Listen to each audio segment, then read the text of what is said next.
What's good, guys? United do it on penalties. Manchester United 7, Brighton 6 on penalties. Hey, look, guys, it wasn't the traditional way we want to do things, but United got the job done. It was always going to be a tough contest against a Brighton team that is on the up. They have some fantastic players, and especially after the loss that United had midweek, we needed to be able to bounce back. Erik ten Hag came into the contest today, changing the team a little bit. Martial, who came off, he starts back up top. Rashford does go to the left wing, in for Sancho. In the midfield, Sabitzer came out. You have Casemiro, Bruno, and Eriksen.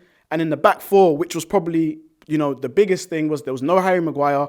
A lot said about him after his mistake in midweek. But he goes with Aaron Wan-Bissaka at right back. De Gea in goal. Again, there was controversy about him, but he is the number one keeper. He's in goal. And we had partnership of Lindelof and Luke Shaw. And left back was Diogo Dalot, who actually played pretty decent at there. So United went with the strongest team possible. The game was flat. I'm not going to lie, guys. If you saw it, it was flat. For those that didn't see it, it was flat. I'm just being honest with you, right? United played well in spells. So did Brighton. It was a little bit of an affair where it came to a point where one goal was going to be enough. But both teams didn't take their chances. United had a few different chances. Rashford had a chance that was deflected. Good effort by him, but it was deflected. Sancho then gets brought on late on in the game. Does well. He keeps the ball. The players begin to get leggy. Fred comes on, adds a lot of energy to that midfield, as well as Malacia comes on, adds a lot of energy to the defence there. Shaw played absolutely great. But the star man for me was Victor Lindelof. Now, I've been really critical. I've called him names like Lindy, Lindersoft. I've called him all these names, guys. But I'll be honest with you, he was the best player on the pitch for Manchester United. I think David De Gea was a close, maybe second. It's a toss-up between him and Wan-Bissaka. But Victor Lindelof today deserves the flowers. He always gets mentioned in conjunction with Harry Maguire. But today, I really feel that today was his coming out party for Manchester United. I don't think he's a starting 11 player, but he is a great rotational player that we can have. And if he stays, great. He came in and he deputised today. He was strong in the tackle. His decision making was on point. His short distance passing was on point. His long passing was on point. Just a very, very professional performance from him today, because Brighton did have their chances. McAllister was trying to pull the strings in the midfield. Mitoma was trying to weave his magic on the left, but he was kind of subdued a lot by Aaron Wan-Bissaka. But overall, there were chances that Brighton had. They did have chances to try and take the game. A few tense moments. But Victor Lindelof partnered again with, David De Gea, who's behind him, who came under a lot of stick in midweek as well. He brings out an amazing performance. A lot of goal line saves. And there was one in particular where he slides him with his feet, which I can't believe that Mitoma didn't even get a yellow card for that. Speaking about cards, Steph had them in the studio, right? And guys, I'm a big believer that this season, Manchester United haven't got the fair rub of the green. The refs have been appalling. The standard of the refereeing has not been consistent. And we saw that again today in the game. The referees failed to award any Brighton player a yellow card through majority of the 90. I can't even remember when they got a yellow card. Finally got a yellow card. But it was appalling. Casemiro today didn't really turn up, big game Miro. We said it in midweek. He didn't really turn up then. He's in a bad run of form, but his bad run of form isn't that cataclysmic. It's not that bad, but for his standards, he hasn't been playing well. Eriksen, he was non-existent for large parts of the game. Good passing here or there, but for large parts, didn't really put his stand on the game and couldn't really grab control of the game. With that being said, though, Brighton do have a very good midfield with McAllister and Caicedo in there, and they were giving United's midfield a run for their money.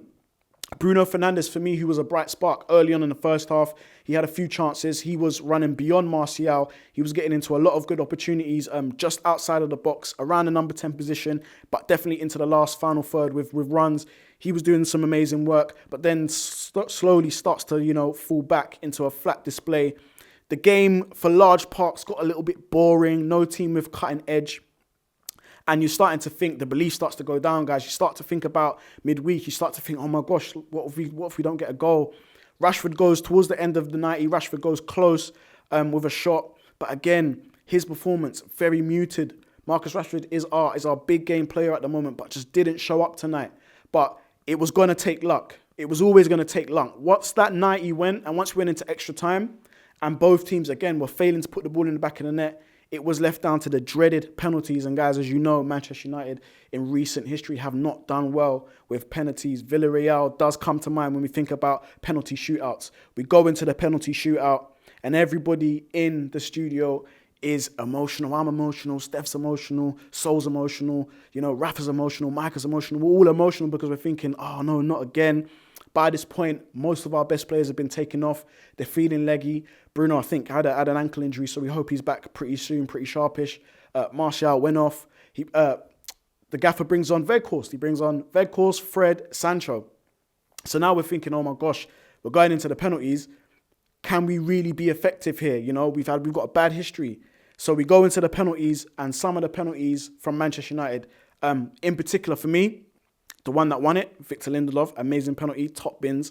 Keeper was getting nowhere near that. But Jadon Sancho, he's a player that's come under a lot of stick recently as well. From myself, admittedly, I'll be honest, I've criticised Sancho a lot this season. But his penalty, to take that pressure on his shoulders, especially after everything that's been said, in our community and in the wider football community, he steps up and dispatches probably the best penalty of the night. Like, amazing. It was a nice little short run-up.